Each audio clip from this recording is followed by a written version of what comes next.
Assalamualaikum. So today our topic is classification of materials. Classification material करने से पहले थोड़ा सा मैं इंट्रोडक्शन दूंगी मटेरियल्स के बारे में। ठीक है, मटेरियल्स जो होते हैं एक ऐसे सब्सटेंस होते हैं जिसको हम मिक्स टुगेदर करके एक कॉन्स्टिट्यूएंट्स एंड ऑब्जेक्ट दे देते हैं। ठीक है, मतलब कि मटेरियल्स ऐसे होंगे, किसी भी सब्सटेंस को हमने मिक्स किया है और उसको ज्वाइन करके हमने एक ऑब्जेक्ट दे दिया है। ठीक है, और ये हमने एक कॉन्स्टिट्यूएंट्स एंड ऑब्जेक्ट दे दिए, तो उसको हम मटेरियल कहेंगे। मटेरियल हमारा एक रियल एक्सपेक्ट है कि हम किसी भी प्रॉपर्टीज़ को, अगर हमें मटेरियल जो है उसकी, हमें मटेरियल की प्रॉपर्टी पता होनी चाहिए कि इसकी प्रॉपर्टी क्या है, और उसके लिए हमें उसका स्ट्रक्चर भी पता होना चाहिए। तो हम जो हमारा जो इस कोड जो कोर्स कंटेंट है उसका नाम ही है structure and properties of material, कि हमें स्ट्रक्चर पता होने चाहिए और प्रॉपर्टी पता होनी चाहिए मटेरियल्स की। ठीक है, तो किसी भी मटेरियल्स की जो बॉन्डिंग होती है ना वो सेम नहीं होती, लाइक डिफरेंट होती है। तो हर जो भी मटेरियल होगा ना उसका माइक्रो स्ट्रक्चर भी डिफरेंट ही होगा। ठीक है, फर्स्ट ऑफ ऑल हम स्टार्ट करते हैं अपने फर्स्ट मटेरियल्स की तरफ, क्योंकि हमने मटेरियल्स को हमने 3 कैटेगरीज में इसको हम लोगों ने डिटेल में पढ़ना है। तो पहले जो प्रॉपर्टीज़ है वो मेटल्स हैं, सिरेमिक्स हैं और पॉलीमर्स हैं। ठीक है, तो लाइक जो मेटल्स होते हैं, मेटल्स जो हैं हमारे डेली की लाइफ में बहुत यूज़ होते हैं, लाइक हम अपनी लाइफ में बहुत यूज़ करते हैं। सिरेमिक्स भी यूज़ करते हैं, नो डाउट। पॉलीमर्स भी बहुत यूज़ करते हैं, पॉलीमर्स लाइक प्लास्टिक वगैरह हो गए। ठीक है, मेटल्स जो होते हैं वो टफ होते हैं। इनकी मैंने थोड़ी सी प्रॉपर्टीज़ लिखी हैं, बहुत ही बेसिक डिफाइन किया हुआ है कि मेटल्स होते हैं टफ होते हैं, हैवी होते हैं, शाइनी होते हैं, क्योंकि मेटल्स के अंदर फ्री ऑफ इलेक्ट्रॉन्स होते हैं। इसमें मेटालिक बॉन्डिंग होती है। मेटालिक बॉन्डिंग मीन कि फ्री ऑफ इलेक्ट्रॉन्स होते हैं। ठीक है, कोई भी एटम है, लाइक कोई भी एटम है, तो उसके अंदर जो इलेक्ट्रॉन्स होंगे वो अपने एटम से मतलब कि आउट होंगे, मतलब कि जो भी एटम इतनी लूजली वो अटैच नहीं होंगे अपने एटम के साथ। ठीक है, इसकी वजह से वो इलेक्ट्रॉन्स जो होंगे वो बाहर आ जाएंगे, तो उसके अंदर फिर एटम्स और जो इलेक्ट्रॉन्स के दरमियान जो अट्रैक्शन होगी वो इलेक्ट्रोस्टैटिक फोर्स ऑफ अट्रैक्शन होगी, जिसकी वजह से ये जो मतलब कि मेटालिक बॉन्डिंग इसमें शो करेंगे कि फ्री ऑफ इलेक्ट्रॉन्स होंगे यहाँ पे। ठीक है, इसके अंदर जो होती है हाई इलेक्ट्रिकल कंडक्टिविटी होती है, थर्मल कंडक्टिविटी होती है। ठीक है, हाई इलेक्ट्रिकल कंडक्टिविटी होगी कि मटेरियल्स जो मेटल्स होंगे वहाँ पे हमारी इलेक्ट्रिसिटी पास आउट होगी, और medium to high melting point, जिसकी वजह से इसका मेल्टिंग और बॉइलिंग पॉइंट बहुत ज़्यादा हाई होगा। कुछ प्रॉपर्टी से हमें ये पता चल गया है कि मेटल्स के अंदर जो होती है best mobility of free electrons की प्रॉपर्टी होती है। फोटो इलेक्ट्रिक इफेक्ट भी उसमें होगा, थर्मोनिक एमिशन भी होगा इसमें, और हाई इलेक्ट्रिकल थर्मल कंडक्टिविटी भी होगा, और इसके अंदर मैग्नेटिक इफेक्ट भी होगा। लाइक मेटल्स बेस्ट यूज कह सकते हैं हम लोग। तो इसके अंदर इलास्टिसिटी भी होती है, मतलब कि टेंसाइल भी होते हैं, ये रबर लाइक मटेरियल्स हो सकते हैं। इसकी जो MOE और MOR वैल्यूज होती हैं ना वो बहुत ज़्यादा हाई होती हैं। ठीक है, कि मेटल्स जो होते हैं वो लाइक हम कोई भी सपोज कर लेते हैं यहाँ पे हमारे पास मेटल्स हैं। ठीक है, तो वो जब भी अपनी एनर्जी या कोई भी मतलब कि कोई भी इफेक्ट, जो भी इलेक्ट्रिक इफेक्ट या मैग्नेटिक इफेक्ट को या हमारे थर्मोनिक इफेक्ट को जब ये डील करेगा उसके साथ, तो मेटल अपनी जो इलेक्ट्रॉन्स होंगे वो अपनी एनर्जी गेन कर लेंगे और अपने एम्प्टी स्पेसेस को दोबारा से फिल अप कर लेंगे, और दोबारा से अपनी एनर्जी को दोबारा से जब एक्साइटेड स्टेट से दोबारा से वो ग्राउंड स्टेट पे आएंगे, तो मेटल ऐसे मतलब कि ऐसे मटेरियल्स होते हैं जो कि बेस्ट होते हैं हमारे लिए। ठीक है, इसके अंदर हाई MOE वैल्यू भी होती है, हाई MOR वैल्यू भी हाई होती है, क्योंकि इसमें क्या होते हैं फ्री ऑफ इलेक्ट्रॉन्स पाए जाते हैं, और इनके मेटल्स के जो इलेक्ट्रॉन्स होते हैं वो डीलोकलाइज होते हैं कि जहां मर्जी वो फ्रीली घूम रहे होते हैं। ठीक है, और इसके बाद मेटल्स की हमने बहुत ज़्यादा इसको डीपली पढ़ लिया, अब मतलब कि बहुत ज़्यादा प्रॉपर्टीज तो बता ही दी हैं। अब फीरियस जो मेटल्स होते हैं, इसकी 2 टाइप्स होती है, फीरियस और नॉन फीरियस।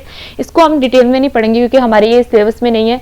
लाइक इसको हम बताएंगे कि मेटल जो होते हैं ना वो आयरन होते हैं, डू कंटेन आयरन। इसमें जो होते हैं आयरन होते हैं, ये आयरन जो होते हैं मैग्नेटिक होते हैं। ठीक है, प्रमोट कोरियन को ये क्या करते हैं, प्रमोट करते हैं। इसमें जो एग्जाम्पल आते हैं cast iron, wrought iron, iron alloys, high carbon steel और स्टेनलेस स्टील्स। स्टेनलेस स्टील जो होते हैं ना वो किसी भी उसकी स्ट्रेंथ जो गुड होती है किसी भी आयरन से ज्यादा गुड होती है, ये चीज हमने पॉइंट याद रखना है, आयरन से ज्यादा इसकी स्ट्रेंथ गुड होगी, ठीक है। और इसके बाद जो होता है नॉन फेरियस मेटल्स होते हैं, वो होते हैं डू नॉट कंटेन आयरन, इसमें आयरन कंटेन नहीं होता, ठीक है।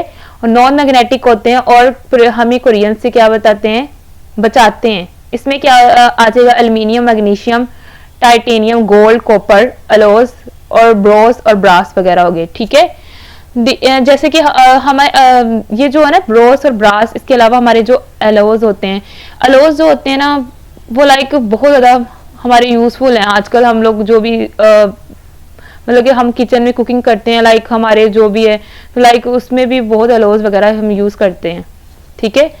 तो लाइक जो इसका एक इम्पोर्टेंट क्वेश्चन आ जाता है एलोस का कि एलोस की लेस कंडक्टिविटी क्यों होती है, इसलिए होती है कि ठीक है, एलोस की लेस कंडक्टिविटी क्यों होती है, क्योंकि जब प्योर मेटल होता है ना उसमें जो कोई भी रिस्ट्रिक्शन नहीं होगी, मतलब कि इम्प्योरिटीज नहीं होगी प्योर मेटल में।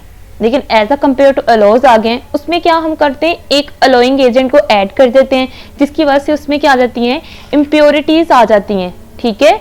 तो फिर वो हमारे जो एलोज जो होते हैं वो tend to offer less electrical conductivity, मतलब कि वो क्या करते हैं, वो जो इलेक्ट्रिक कंडक्टिविटी को offer less electric conductivity show करते हैं किसी भी प्योर मेटल से, ठीक है।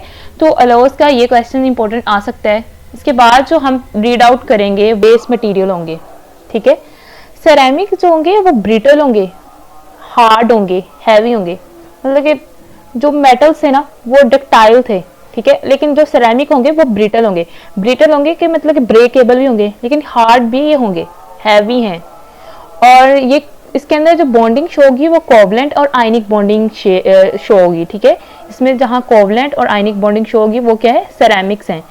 सेरेमिक्स जो है इलेक्ट्रिकल और थर्मिक कंडक्टिविटी को रेजिस्ट करता है, इसकी जो हाई मेल्टिंग पॉइंट होगी, ठीक है। तो ये तो हमने सेरेमिक्स के बारे में थोड़ा सा बेसिक पढ़ लिया। और अब सेरेमिक जो होंगे, मतलब कि सेरेमिक हमने अगर हम कोई लोड इसके ऊपर बेयर कर रहे हैं, ठीक है, कोई लोड बेयर कर रहे हैं, तो सेरेमिक्स क्या हो जाएंगे, ब्रेकेबल हो जाएंगे दोबारा उसको एंड और बिकम रैप्चर्ड हो जाएंगे। मतलब कि सेरेमिक को कह सकते हैं कि ये शॉकिंग को रेजिस्ट नहीं करता। सेरेमिक्स को जब हम किसी भी मतलब कि सेरेमिक्स की दो टाइप्स हो सकती हैं, एक होती है ट्रेडिशनल सेरेमिक्स जो कि ओल्ड सेंचुरी में हम यूज करते थे, और एक एडवांस जो कि अब एडवांस हमें सेरेमिक्स मिल रहे हैं, ठीक है। तो सेरेमिक्स जो इसकी हम देख लेते हैं कहाँ कहाँ यूज होते हैं। क्ले प्रोडक्ट होते हैं, pottery, bricks, concrete pipe, tiles, white wares, porcelain, bone china, crockery, sanitary ware, silica and silicates, feldspar, quartz, brown glass, ठीक है, एटसेट्रा। इन चीजों में वो ट्रेडिशनल सेरेमिक्स यूज करते थे, ठीक है। मतलब कि अब कोई पूछ रहे हैं कि मिट्टी के बर्तन में, जो मिट्टी के बर्तन होते हैं उसमें कंडक्टिविटी कम होती है, लाइक उसमें कंडक्टिविटी कम होगी एज कम्पेयर टू मेटल्स, इसलिए हम लोग घर में जो यूज करते हैं ना मेटल्स के कुकिंग में यूज करते हैं। और जो एडवांस सेरेमिक्स होके इनको फंक्शनल सेरेमिक भी कह सकते हैं, ठीक है, जो कि अब हमारे सेंचुरी में आ सकते हैं, फ्यूचर में हमारे आ रहे हैं, ठीक है। जैसे कि ये एल्यूमिनिया है, ठीक है, इंसुलेटेड प्लग्स हैं, रजिस्टर हैं, माइक्रो चिप्स और ऑप्टिकल फाइबर हैं, ठीक है, जिरकोनिया है, डेंटल ब्रिज है, automobile engine, rocket nose, silicon carbide, silicon nitride, refractory material, furnace, ठीक है। और जो एडवांस सेरेमिक होंगे वो इन चीजों में वो यूज होंगे, ठीक है। एडवांस सेरेमिक्स होंगे, एडवांस सेरेमिक जो होते हैं लाइक ये किसी भी मतलब कि जो इसको ना मेटल्स के साथ कंबाइन करके तो रीइंफोर्स किया जाता है, तो ये जो फिर ये ड्यूरेबल बन जाते हैं सेरेमिक्स को जब हम मेटल्स के। तो नेक्स्ट टॉपिक मतलब कि नेक्स्ट जो हमने पढ़ना है वो है पॉलीमर्स। लाइक पॉलीमर्स क्या होते हैं, पॉलीमर्स एक डिग्री ऑफ पॉलीमर्स है, ठीक है। मतलब कि इसको डिस्कवर, इसके बारे में एक थोड़ा सा स्टोरी सुना देती हूँ आपको। लाइक जो प्रोफेसर श्रोडिंगर था ना, उसने फिजिकली प्रूव किया था कि जो दे हैव मटेरियल्स की क्या है, क्रिस्टल एस्पेक्ट होते हैं, ठीक है। उसके जो लेटेस्ट पॉइंट होते हैं वो फिक्स होते हैं। उसने किसके जरिए किया था, ये एक्स DR टेक्निक के जरिए किया था। उसने 1952 में पॉलीमर्स का एक डायग्राम शो किया था जो कि रेपिटेशन वगैरह बेस कर रहा था, रेपिटेशन पे बेस कर रहा था। तो एक उसने फिर उसने ये प्रूव किया था कि पॉलीमर्स की जो है वो क्रिस्टल स्ट्रक्चर होता है, ठीक है।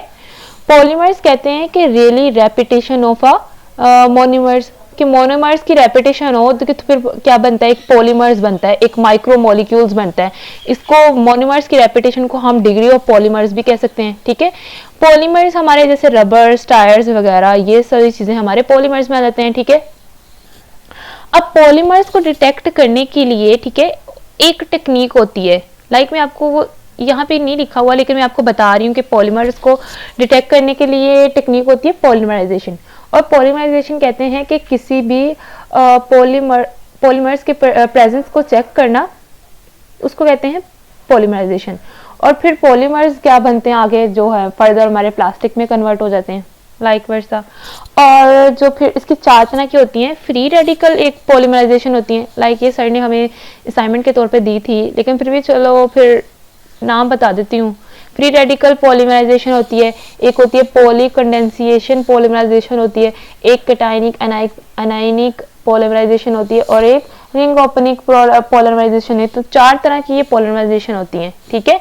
और इसके बाद जो पॉलीमर्स के बारे में हम थोड़ा सा अब इसकी प्रॉपर्टी पढ़ लेते हैं यहाँ से। देखिए पॉलीमर्स क्या होते हैं, ब्रिटल होते हैं और हार्ड होते हैं और इलास्टिक होते हैं, इसमें अब इलास्टिसिटी भी पाई जाएगी, ठीक है। और ये कोवलेंट बॉन्डिंग शो करते हैं, ये किसको रेजिस्ट करते हैं, इलेक्ट्रिकल कंडक्टिविटी को रेजिस्ट करते हैं। और इसकी मेल्टिंग पॉइंट कितनी होती है, लो होती है, ठीक है, पॉलीमर्स की।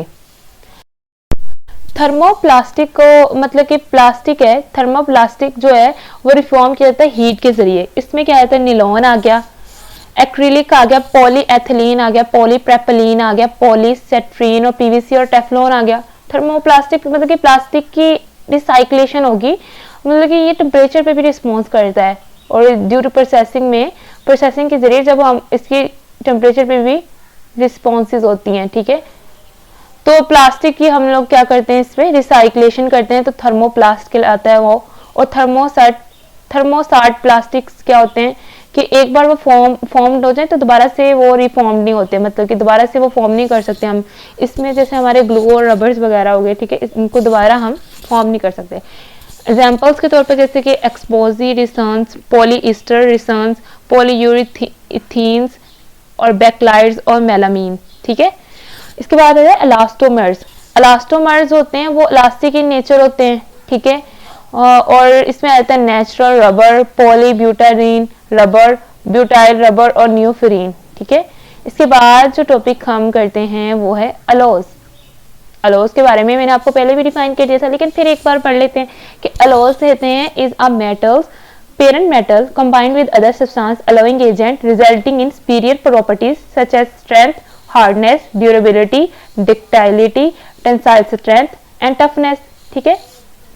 अलोज जो है किसी भी मेटल के साथ कंबाइन करेंगे लोइंग एजेंट के साथ तो वो एज अ रिजल्ट में हमें एक सुपीरियर प्रॉपर्टीज उसकी शो होगी। और इसकी सुपीरियर प्रॉपर्टीज में क्या आएंगी, हमारी स्ट्रेंथ होगी, ठीक है, मतलब कि अलोज स्ट्रेंथ शो करेंगे और इसकी हार्डनेस होगी और ड्यूरेबिलिटी और डक्टाइलिटी और टेंसाइल स्ट्रेंथ और टफनेस होगी, ठीक है। फॉर एग्जांपल जैसे कि स्टील है हमारे पास, तो स्टील जो क्या है इटसेल्फ एक अलोफ है ना, आयरन एंड कार्बन का वो क्या है, अलो है। आयरन क्या होता है, एक आयरन जो होता है ब्रिटल मेटल होता है, लाइकली टू ब्रेक और snap if it receive a sudden blow shock, मतलब कि वो जल्द अगर इसको शॉक दिया जाए तो वो क्या होता है, सडन ही वो क्या होता है, ब्रेक हो जाता है, ठीक है, इतना ब्रिटल मेटल होता है। Adding the allowing agent carbon give the new property of toughness and tensile strength.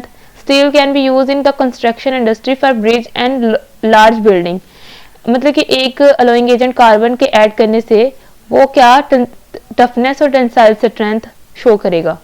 और जो स्टील वगैरह होते हैं ना हमारे कंस्ट्रक्शन इंडस्ट्री में ब्रिजेस के तौर पर और लार्ज बिल्डिंग में यूज होते हैं, इसलिए हम लोग अगर हम लोग bridge manufacture only from the parent metal iron would eventually collapse due to inability to absorb shocks, मतलब कि अगर हम आयरन मेटल को यूज करेंगे ना अपने ब्रिजेस वगैरह में तो वो हमारी डक्टाइलिटी नहीं शो करेगी, ब्रिटल शो करेगा।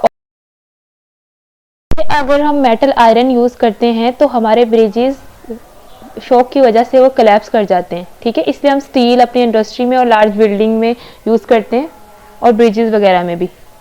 तो मैंने ये जो बहुत ही बेसिक पढ़ाया है, तो बेसिक ही उसको मैंने डिफ़ाइन किया है लाइक। और लास्ट पे मैं यही कहना चाहूँगी कि लाइक आप लोग जो है किसी के लिए खुशी का बायस बने, नोट अ गम का। तो बस आप लोग हमेशा एक दूसरे की हेल्प करते रहें और अल्लाह हाफिज़।